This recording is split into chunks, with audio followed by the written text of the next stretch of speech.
Yeah, come on in. Take your seats. We're going to do an hour of recognition now after an extremely powerful panel. I think everybody will agree. We brought it to LOA, and I'm very, very happy of the panel, so I really appreciate that from the last hour. So just a few weeks ago at the Military Women's Memorial at Arlington National Cemetery, we celebrated Major General Marcellite Harris as the first female African-American Air Force logistician to have a portrait permanently installed on the Trailblazer display, forever cementing her efforts and her history as an incredible human being, an airman, and logistician.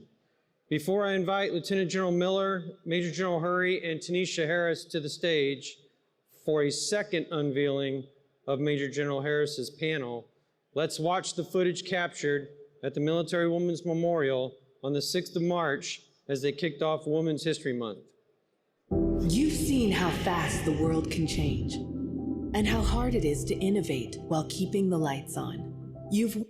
We're delighted to welcome you back here to the memorial, where we tell that story of those 3 million plus women, past and present. I'm Phyllis Wilson, Army, Chief War Officer 5 retired, and the president of the Military Women's Memorial. We are going to be adding a new story to our Color of Freedom exhibit, and that is of General Harris. 2 years ago, when we debuted all of this, we worked hard to represent and tell the story of all service women. We were eager to add our voices to that discussion about race in America and tell about the extraordinary and enduring contributions of service women of color. In many cases, those contributions had been forgotten, ignored, or diminished in our textbooks. Contributions that dated all the way back to the American Revolution. This exhibit here spotlights 21 service women of color who blazed trails, broke down barriers, and shattered glass ceilings. Women who raised the right hand, dared, sacrificed, and leaned in to achieve the mission. And as a result, our military and our nation are better. Today, we're deeply honored to add to this exhibit the remarkable story of retired Air Force Major General Marcellite Jordan Harris, the first African-American woman to become a general officer in the United States Air Force, and an icon in the annals of Air Force history and a role model for the men and women of the Air Force. And joining us to help with this meaningful and important event and offering remarks is General Harris's daughter, Tenecia. Lieutenant General Tom Miller, Headquarters Air Force Deputy Chief of Staff for Logistics, Engineering, and Force Protection, and Major General Linda Hurry, Headquarters Air Force Director of Logistics. We're honored to have you with us and to help us tell General Harris's remarkable story. Today, as I said before, the memorial houses the stories of more than 305,000 women's stories. And General Harris's, of course, is among them. And because of that, we're able to tell her story here today. I'm confident she would want all the women who have served to have the opportunity to take their rightful and visible place in history and to have their stories also told here at their memorial. I would like to welcome Lieutenant General Tom Miller to the podium, who will be followed by Major General Linda Hurry. So good afternoon, and thank you, Chief War Officer 5, retired Wilson, who does a masterful job of making everybody feel like they're the most important person in this room when they come to this important event. The entire Military Women's Memorial staff and all the volunteers that put just metric tons of hard work in making this look simple, and we know it's not simple to make this event such a success. Thank you to the general officers and the flag officers. Truly, we were sitting in a room of history just now, and that is not lost on the attendees. I'm humbled to be involved in today's historic ceremony to honor the very significant contributions of Major General Marcellite Harris in just a few moments. We'll be fortunate to hear from General Harris's daughter, Tenecia, and we're very glad that much of the Harris family is joining us virtually right now. In fact, she was sharing with us before that the family has got multiple venues and will be able to watch this. So we're very excited about that. As you know, General Harris was many firsts. In 1965, she joined the Air Force. In 1970, she became the first female maintenance officer in the Air Force in Korat, Thailand, in the Vietnam War, paving the way for future general officers and women of every rank throughout maintenance, logistics, and the munitions career fields. Throughout the 70s, she served as an aide in the White House, an air officer commanding at the Air Force Academy, and multiple wing-level maintenance positions. In the 80s, she was a squadron commander of 2 different maintenance squadrons. She was the director of maintenance for the Pacific, and she was a wing commander. When she retired from the Air Force in 1997, she was the nation's highest-ranking African-American woman in the Department of Defense. While I didn't have the honor of serving directly with General Harris, you cannot be a maintainer or a logistician in the Air Force and not have known her name.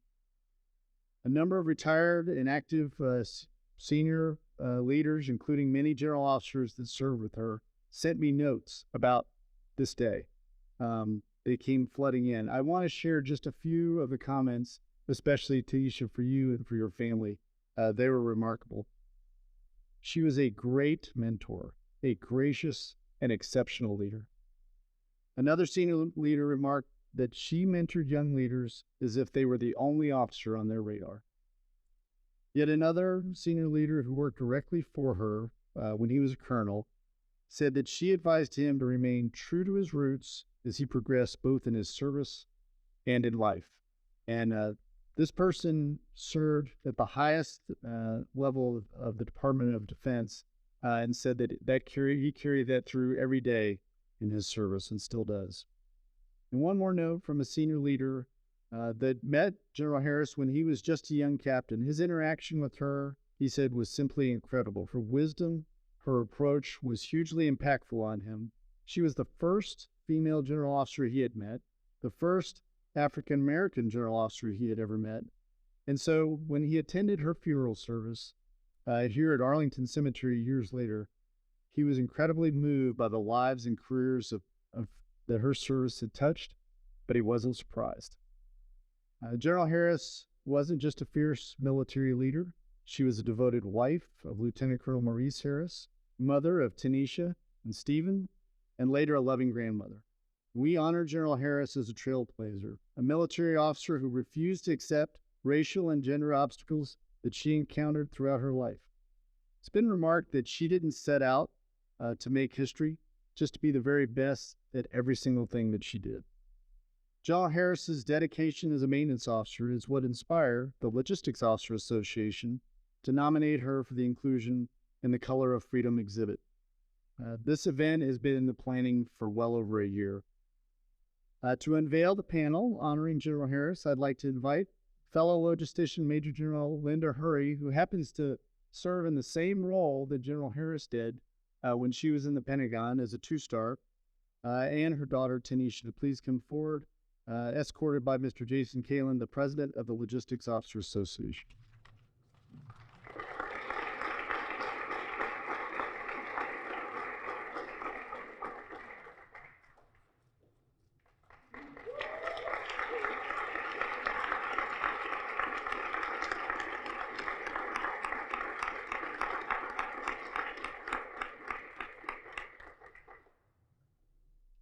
All right, so thank you, General Millard. What an honor it is to be here today to join all of you to celebrate an amazing trailblazer, not only for aircraft maintenance and for logistics and for munitions and for Air Force, but for the entire Department of Defense. So General Harris was an amazing leader, a warrior, a mentor for our airmen. But she was also a loving mom, a wife, and a grandmother. And so to Tenecia and the entire Harris family that's out there watching, thank you so much for joining us today on this absolutely momentous occasion. And for every person in this room right now knows, none of us serve by ourselves. We can't do this without the continuous loving support of our friends and our family. And so I want to take this opportunity to thank you, to thank your brother, to thank your father and the entire Harris family out there, because trust me when I tell you, you serve too. Thank you for your service to this great nation and for honoring your mother's mission to be the absolute best. General Harris broke barriers time and time again, but she did so because of her exceptional performance, for her leadership, for her mentorship, and her determination to be the best at absolutely everything she did. She earned every single opportunity she was given. She truly is our trailblazer. She was and always will be a role model for our women and our men alike in our Air Force and the military as a whole. Tenecia, I know you are just beaming with pride, and I know you are just so proud of your mom's incredible accomplishments. So it is my honor to give you the floor to share her amazing story for everyone who has joined us today. Thank you.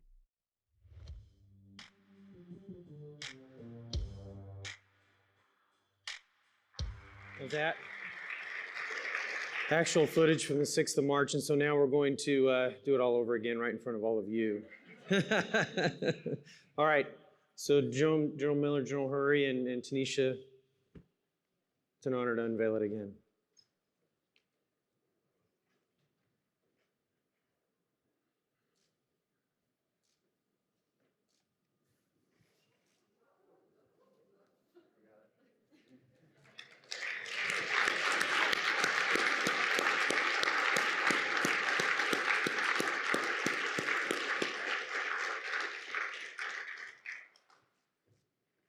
Donna, you good? Okay, all right, make sure you got all the photos. Okay, great. All right, so Tenecia, the floor is yours. Come on over. It's okay.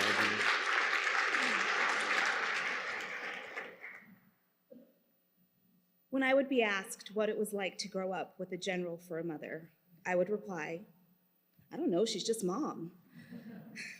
And she thought that meant I did not understand the measure of her accomplishments.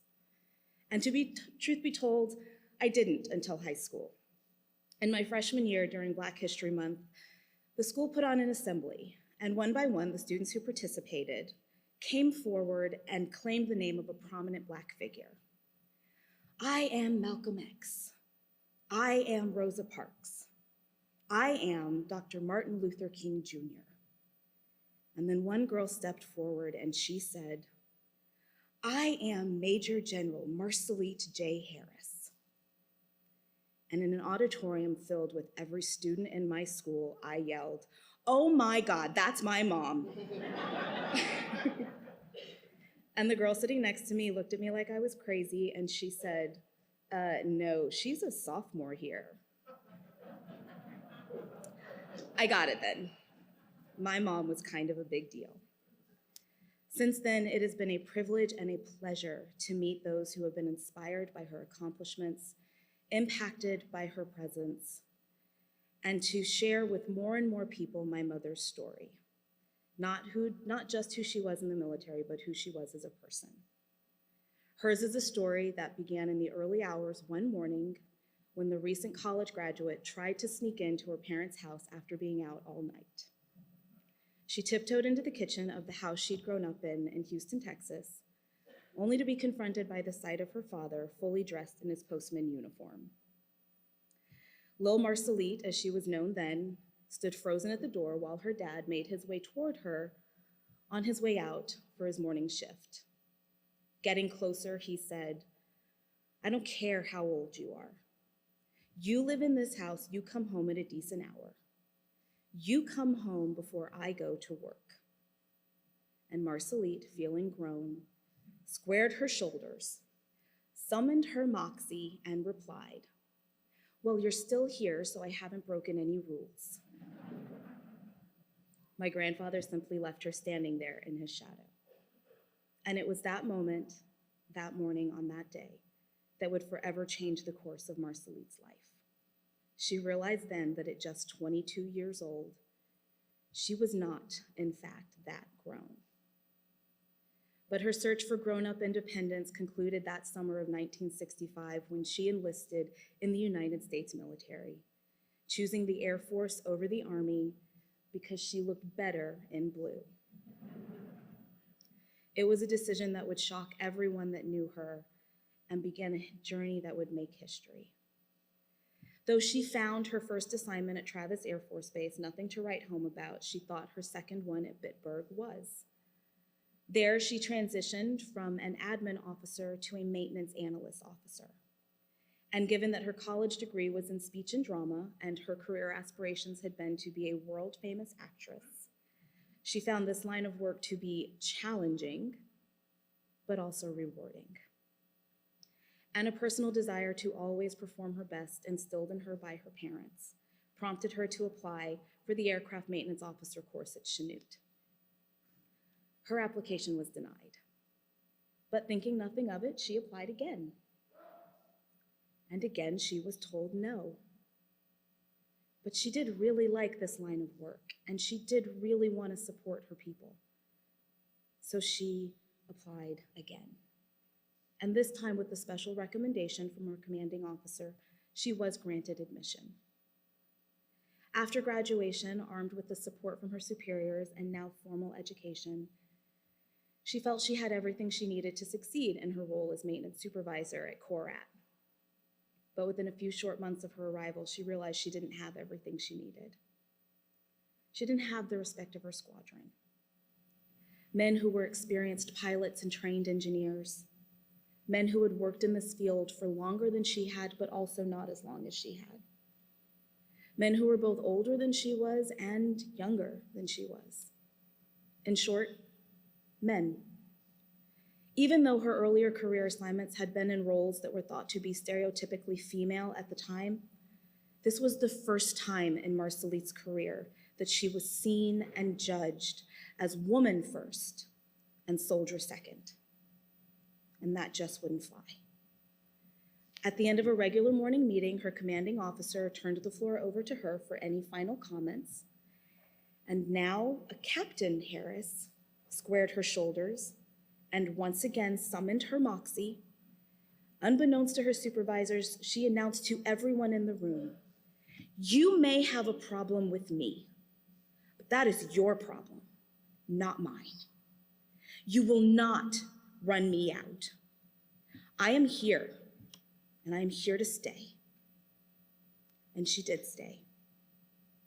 Over a career that spanned 3.5 decades, Marcellite would become the first female aircraft maintenance officer, the Air Force's first Black female general officer, and the military's first Black female to make Major General, retiring as the first female director of maintenance for the Air Force and the highest ranking Black woman in the DoD at the time.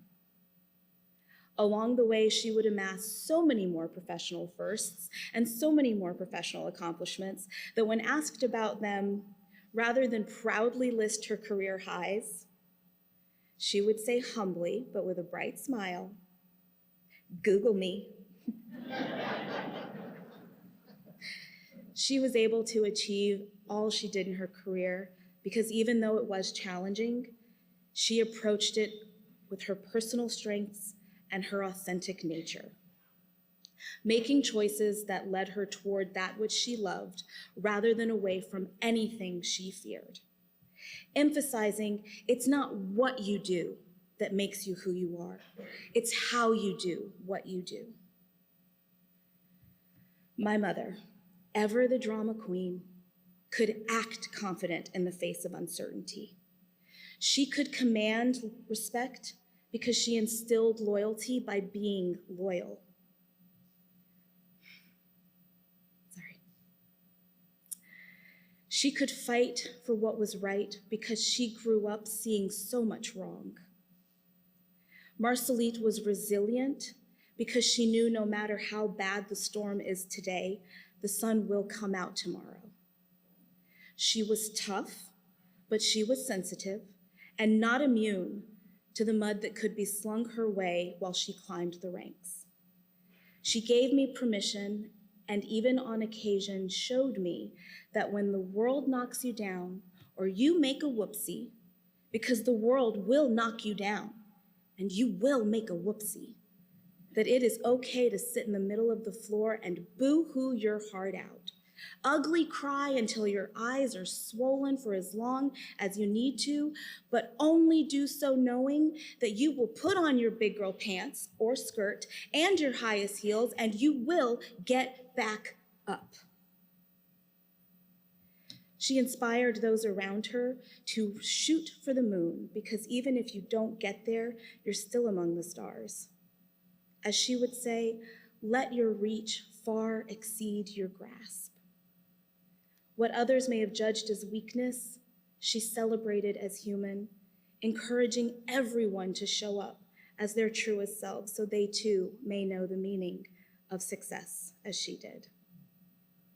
The overriding single most important principle by which Major General Marcellite Jordan Harris lived her life was this: be yourself, trust yourself. With that personal compass, she believed that any decision made would lead to genuine happiness, and that was success as she defined it. And that was the legacy she strived to leave. On behalf of my family and myself, we are honored that my mother's memory lives on with this plaque that will be instilled at the Women's Memorial and with the Trailblazer Award here, a recognition each year of a fellow officer who is paving the way for those who believe their reach does exceed their grasp. Thank you.